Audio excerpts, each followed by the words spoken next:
Dalam rapat konsultasi ini, saya bersama pimpinan yang lain, di sini yang hadir fisik ada Pak Nono Sampono dan Bapak Sultan Bahtiar Najamuddin, sedangkan Pak Mahyudin masih di Dapil Kalimantan Timur. Pada rapat konsultasi hari ini kami menyampaikan beberapa pokok pembicaraan yang kami rangkum dari pengawasan Dewan Perwakilan Daerah Republik Indonesia dan juga telah menyerap aspirasi masyarakat dan daerah khususnya dalam situasi pandemi COVID-19 saat ini. Assalamualaikum warahmatullahi wabarakatuh. Bapak Bismillahirrahmanirrahim, Bapak-Bapak pimpinan DPD RI. Pertama, terima kasih atas kunjungan melalui online virtual, dan terima kasih atas berbagai masukan yang tentu akan menjadi perhatian kami, hal-hal yang tadi diusulkan. Hanya ada beberapa catatan, misalnya tentang DOB ya. Ini memang sangat ditentukan pengembangan kapasitas kemandirian daerah itu sendiri, yaitu oleh daerah itu sendiri. Nah, kemandirian fiskal daerah adalah salah satu ukuran utama dalam program otonomi daerah. Masalah yang muncul dalam implementasi otonomi daerah menurut kami harus diselesaikan dan difokuskan sesuai dengan sektornya masing-masing berdasarkan pembagian urusan kewenangan yang dimiliki. Nah, pemekaran DOB bukan satu-satunya solusi masalah pemerintahan daerah. Nah, optimalisasi kebijakan pemerintah yang langsung menyentuh masyarakat dapat menjadi alternatif sesuai merupakan juga solusi masalah dari pemerintah daerah dan aspirasi pemekaran DOB. Antara lain misalnya dengan dana desa, program pencegahan stunting, program jaminan dan bantuan sosial lain. Salah satu alternatif solusinya. Nah, keputusan pemerintah terkait pemekaran DOB sampai saat ini memang masih dilakukan penundaan atau moratorium. Nah, kondisi keuangan negara yang belum memungkinkan ya memang menjadi pertimbangan utamanya. Ini yang barangkali. Nah, tapi apabila moratorium dibuka, maka pembentukan DOB itu dilakukan secara terbatas dan berkaitan dengan kepentingan strategis nasional, nah, kepentingan politik dan kebutuhan masyarakat. Jadi ini faktor-faktor yang harus bisa terhimpun ya, dan dilakukan dengan tetap memperhatikan kemampuan keuangan negara, termasuk pertimbangan teknis lainnya sebagai hasil evaluasi daripada bentukan DOB pada periode sebelumnya. Ini belum ada perubahan. Yang memang sudah menjadi pembicaraan itu yaitu masalah rencana pemekaran DOB di wilayah Papua. Ini memang menjadi pertimbangan, dan pemekaran DOB di wilayah Papua ini merupakan bagian dari solusi menyeluruh penyelesaian masalah yang ada di Papua. Memang ini persoalan strategis nasional. Ada amanat Presiden nomor 18 tahun 2020 tentang RPJM 2020-2024. Di sana disebut sebagai penataan pelaksanaan otonomi khusus di Provinsi Papua dilakukan salah satunya melalui penataan daerah. Nah, tujuannya dalam rangka meningkatkan efisiensi dan efektivitas penyelenggaraan pemerintah daerah dan mempercepat proses pembangunan. Dan juga ini merupakan tindak lanjut aspirasi 61 tokoh Papua dalam audiensi dengan Bapak Presiden tanggal 10 September 2019. Salah satu permintaan para tokoh tersebut yaitu dilakukan pemekaran provinsi di Papua dan Papua Barat sesuai dengan 7 wilayah adat atau penambahan 5 provinsi baru, jadi menjadi 7. Ini tuntutan mereka itu, Papua dan Papua Barat. Nah, terhadap aspirasi tersebut Presiden memberikan tanggapan mungkin tidak 5 dulu tambahannya itu, mungkin kalau tidak 3 atau 2 dulu. Jadi respon terhadap tuntutan itu. Tapi seperti saya katakan tadi, kalau pemekaran DOB ini sebenarnya merupakan bagian dari solusi menyeluruh penyelesaian masalah yang ada di Papua. Memang ini untuk yang lain masih belum, tapi kita nanti akan coba adakan pertemuan untuk menyikapi aspirasi dari Dewan Pimpinan Daerah, saya kira itu. Mengenai soal ketahanan pangan, itu saya kira itu memang menjadi pemikiran pemerintah. Bahkan pemerintah sekarang itu selain menyiapkan food estate, lumbung pangan di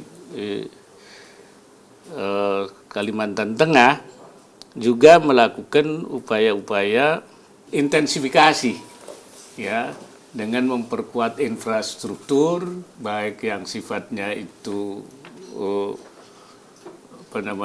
primer, kemudian juga sekunder maupun tersier, dan juga mekanisasi dan modernisasi pertanian, bahkan juga melakukan upaya diversifikasi pangan yang kita sedang kembangkan supaya tidak hanya tergantung pada beras. Saya setuju, saya kira nanti mengenai usul-usul lainnya akan kita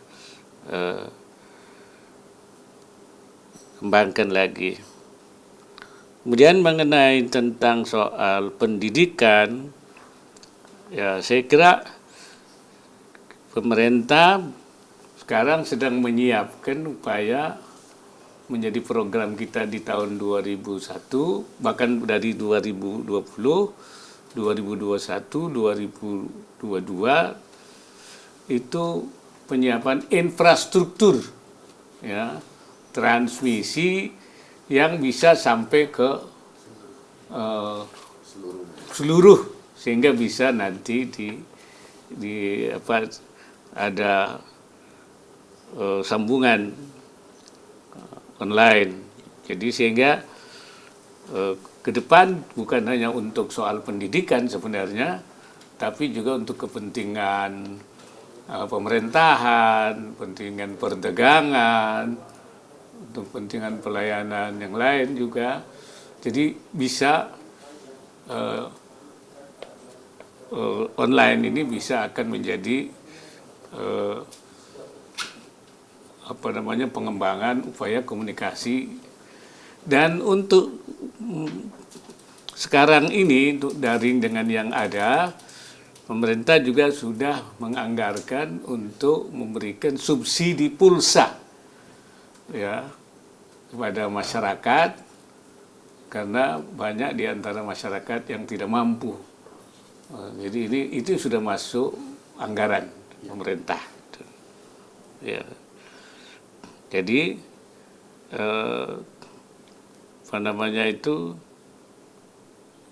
program TIK ini, teknologi informasi dan komunikasi, ini menjadi program yang sudah diprogramkan. Ya, tetapi memang tentu harus juga sesuai dengan anggaran yang tersedia. Ya, karena memang anggaran kita harus banyak memang kebutuhannya sebenarnya untuk memenuhi pembangunan infrastruktur ini mungkin sekitar 22 triliun yang dianggarkan, bahkan sampai 30 triliun lebih. Tapi ini sudah dianggarkan dengan tahun per tahun itu ada anggarannya itu. Nah, mengenai masalah kesehatan, saya kira sudah juga tenaga kesehatan memang sedang dikembangkan supaya penambahan tenaga kesehatan sesuai dengan kebutuhan yang ada. Juga distribusi tenaga kesehatan di daerah-daerah. Tapi karena memang belum tersedia sepenuhnya, maka belum bisa semua terpenuhi. Nah, soal tagihan rumah sakit sekarang ini sedang tagihan-tagihannya sedang sudah dilaksanakan, ya. Juga insentif tenaga medis dalam melaksanakan COVID juga insentifnya sudah diberikan. Nah, memang ada berbagai tentu verifikasi terhadap ajuan-ajuan dari rumah sakit supaya memang yang diberikan itu sesuai dengan apa yang jadi dalam taraf verifikasi. Sebagian sudah dilaksanakan sehingga rumah sakit itu bisa berjalan dengan baik. Jadi memang masalah COVID-19 ini menimbulkan masalah karena itu ke depan pelayanan kesehatan menjadi salah satu prioritas yang dianggarkan, ya, dalam penyediaan infrastruktur maupun tenaga kesehatan dan juga termasuk layanan-layanan yang harus diberikan. Jadi bagian daripada, ya, termasuk juga mengenai vaksin, ya, vaksin COVID ini. Jaminan produk halal, Pak. Ya. Jaminan produk halal tadi.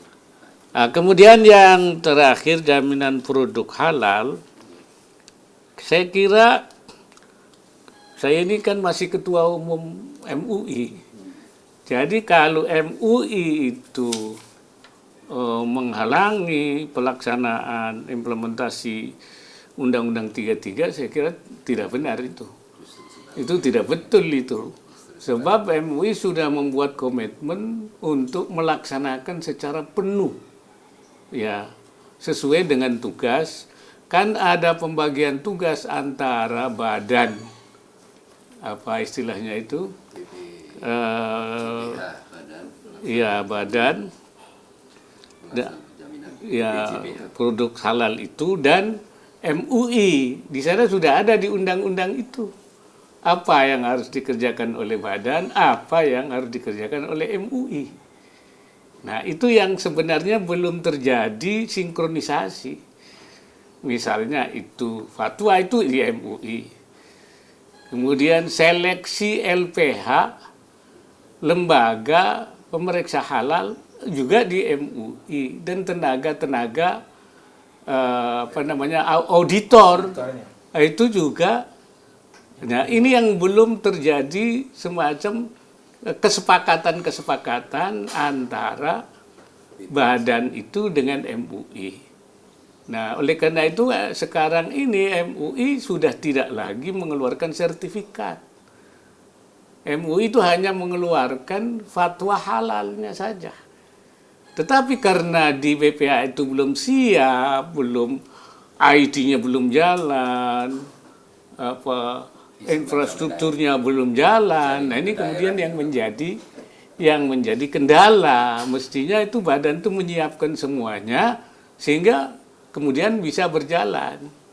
Nah, kalau itu belum siap, mestinya sementara dilakukan oleh MUI sampai semuanya siap. Jadi tidak mungkin menghalangi LPH Sebab itu sudah dalam undang-undang. Saya sudah perintahkan semua yang sesuai dengan undang-undang harus dilaksanakan. Itu tidak boleh tidak. Itu komitmen undang-undangnya itu. Jadi sebenarnya mungkin perlu ada pendekatan lagi seperti apa.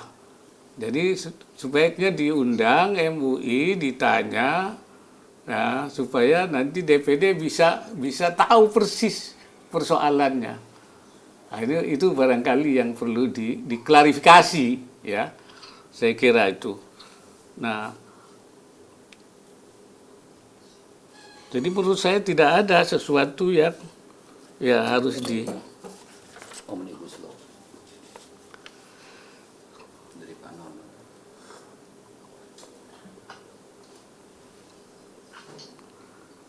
Kemudian masalah Omnibus Law, ya. Jadi tidak ada istilah menarik kewenangan daerah, tapi untuk memastikan konsistensi kebijakan fasilitasi investasi.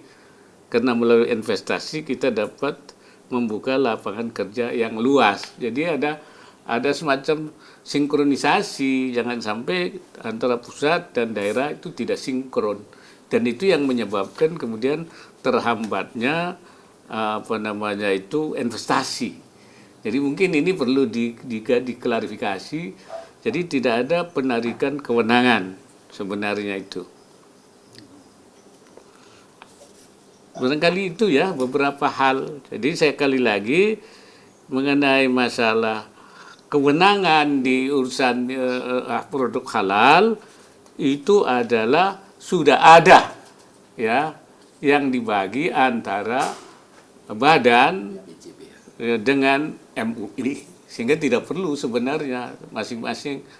Tetapi karena belum ada kesepakatan bagaimana ini melakukannya, ini bagaimana apa yang harus menjadi kewenangan MUI. Ya, kalau menurut MUI badan itu bekerja sendiri, itu tidak melibatkan MUI. Nah, jadi kalau menurut badan itu MUI menghalangi. Nah, ini sebenarnya kan soal miskomunikasi. Barangkali ya saya kira DPD bisa memfasilitasi, menjembatani. Sebenarnya nggak ada masalah, nggak ada yang masing-masing. Sebab tidak mungkin sekarang MUI membuat sertifikat. Sebab tidak diberi kewenangan oleh undang-undang. Kewenangan MUI itu hanya membuat fatwa.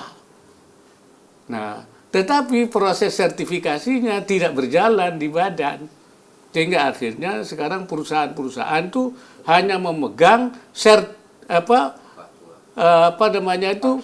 keputusan fatwa. Tetapi ketika akan melakukan ekspor menjadi masalah. Sebab di luar negeri hanya mau bentuknya sertifikat. Nah, ini saya kira. Tapi MUI tidak berwenang mengeluarkan sertifikat. Yang sebelumnya MUI yang mengeluarkan sertifikat. Tapi karena tidak, maka MUI tidak berani mengeluarkan sertifikat sebab bukan wewenangnya. Sehingga banyak produk-produk kita tidak terkendala ekspornya karena tidak memiliki sertifikat halal. Sertifikat berada di badan. Ini barangkali yang perlu dijembatani, diklarifikasi, ya. Saya pikir karena sudah ada undang-undang, maka undang-undang saja yang harus menjadi pedoman. Ya, semua harus patuh, MUI harus patuh, badan harus patuh. Saya pikir itu barangkali.